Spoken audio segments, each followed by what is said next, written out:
どうも、男中村です。ザワークラウトとはドイツの伝統的なキャベツの漬物です。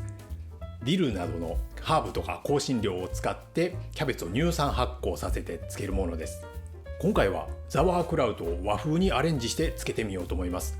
香辛料とかハーブを日本の漬物でよく使う唐辛子と昆布に変えて漬けてみようと思います。では作っていきましょう。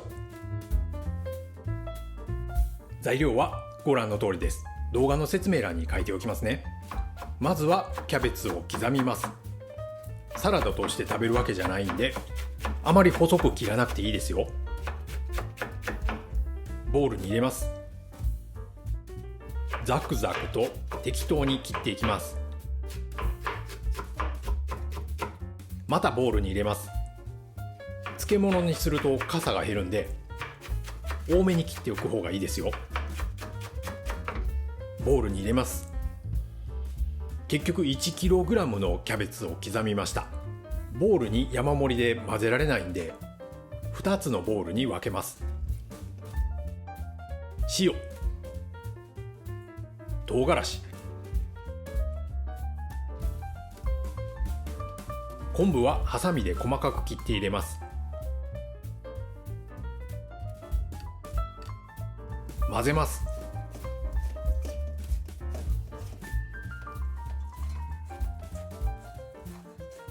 混ぜたら少ししんなりしたんで、一つのボウルにまとめました。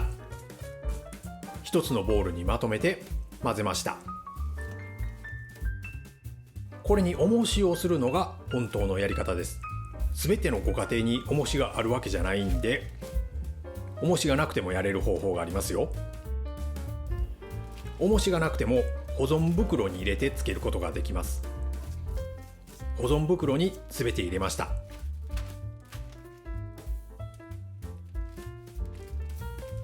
袋を押さえつけて中の空気を抜いてジッパーを閉じます。このまま置いておきます。1時間ぐらい経ったところで少ししんなりしたんで、また袋を押さえて空気を抜きます。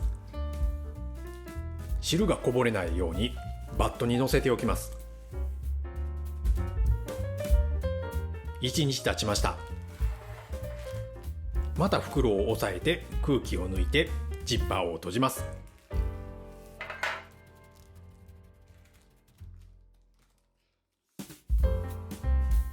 さらに1日経ちました。また袋を押さえて空気を抜きます。このように1日1回ぐらい袋を押さえて中の空気を抜くといいでしょう。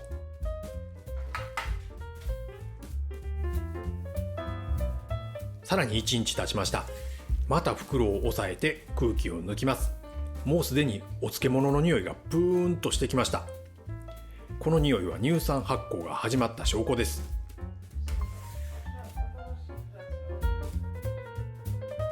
さらに1日経ちました。もうほとんど空気がないみたいなんで、あとは放置しておくだけでいいです。このまま放置しておけば乳酸発酵が進んで美味しくなります。乳酸発酵させる期間は気温によって変わります。夏ならもう漬け始めから4日経ってるんで、もうすでに十分に乳酸発酵が進んでいると思います。もう食べられるでしょう。冬なら1週間以上は置いておいた方がいいと思います。これを漬けたのは4月の初旬だったので、あと3日ぐらい置いといたらもう食べられると思います。乳酸発酵してなくても別に食べることはできるんで、気になったらちょっと試食してみて、好みの発酵度合いのところで食べ始めるといいです。それから袋の中には空気がなるべく残らないように空気を抜いてジッパーを閉じましょう。空気がたくさん残ってたらカビが入る恐れがあるんですよ。カビは空気のあるところを好みます。それで逆に乳酸菌は空気のないところを好みます。だから空気を抜いてジッパーを閉じたら腐らずに乳酸発酵が進むということです。さらに10日放置しました。漬物の匂いが家に広がるんで、タッパーに入れて蓋を閉じてました。この10日間は全く手つかずで放置でした。見た目には大きな変化はありませんが、しっかり使ってますし、お漬物の匂いがしてます。この匂いは間違いなくお漬物の匂いです。この匂いがするということは、乳酸発酵しているということです。では少し取り出してみます。ジッパーを開けたらもろにお漬物の匂いがしてきます。美味しそうな匂いですけど、普段生活している時にこの匂いが漂ってくると臭いんですよね。不思議なことに気持ちがお漬物を食べようっていうモードに切り替わるといい匂いに感じるんですよ。これを試食してみます。ではいただきます。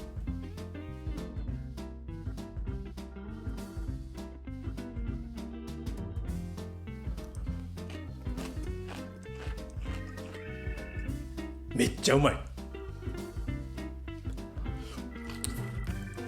乳酸発酵による程よい酸味が出て、乳酸発酵によるなんかようわからん旨味があるんですよ。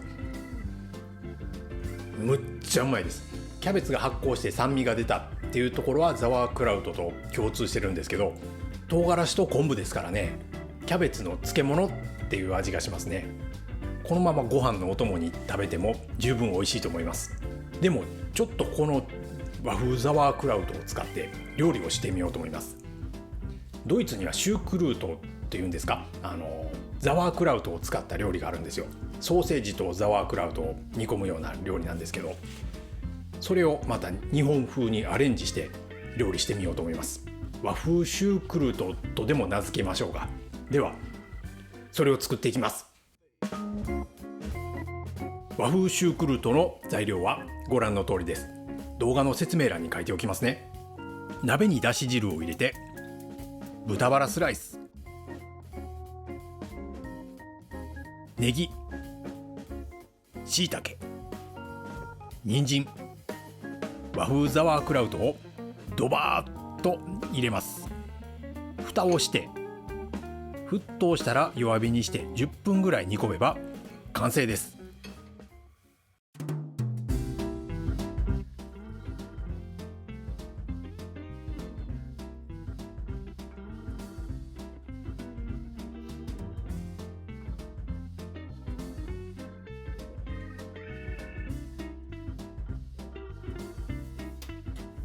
ではいただきます。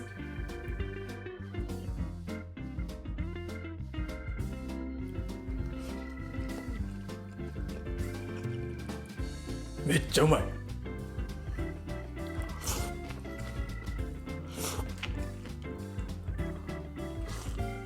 めっちゃうまいです。もう味が完成してます。味付けはだし汁だけだったんですよ。でも和風ザワークラウトの塩分があるから塩味はそれで足りてますし、その発酵による何とも言えない旨味が全体に広がって、もうなんかようわからんけど美味しいんですよ。さらに酸味が全体の味を引き締めてくれますね。もうとにかく美味しいです。白菜を乳酸発酵させた白菜漬けを鍋に入れた料理があるんですけど、それによく似てますね。まあそんな感じでそのまま食べても美味しいし、料理にもいろいろ可能性がありますから、これは面白いですね。このように乳酸発酵させた料理っていうのはあんまり売ってないですから、スーパーで売ってるお漬物で乳酸菌が入ってますよとか言ってるものがあるんですけど、あれはあんまり当てにならないですね。実際に自分のお家で乳酸発酵させて食べるとむちゃくちゃ美味しいですし、美味しいだけじゃなくて体にいいですからね。ぜひともこういう料理を取り入れていただければと思います。今回の動画がためになったとか面白いとか思ってくださった方はいいねとチャンネル登録をお願いします。このチャンネルではこんな感じでちょっと変わった料理の方法とかを週1回ぐらいのペースで更新してます。他にもブログ、Twitter、Instagram もやってますんで、そちらもよろしくお願いします。ブログはもう10年以上やってまして、今までの全ての情報がブログで見れますんで、ものすごい情報量ですから、興味のある方は男中村で検索してみてくださいね。はい、今回は以上です。